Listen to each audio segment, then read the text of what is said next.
Ito pala ang buhay at kamatayan ni General Gregorio del Pilar.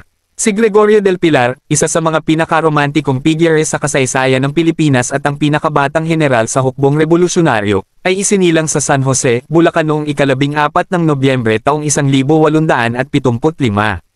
Siya ay kilala bilang bayani ng Tirad Pass. Sa makasaysayang lugar na ito, nakipaglaban ang batang general at hinaranggan ang malalakas na sumasalakay na Amerikano na mayroon lamang kaunting bilang ng mga tauhan, kaya't binigyan niya ng sapat na oras si Aguinaldo upang makatakas mula sa mga mananakop.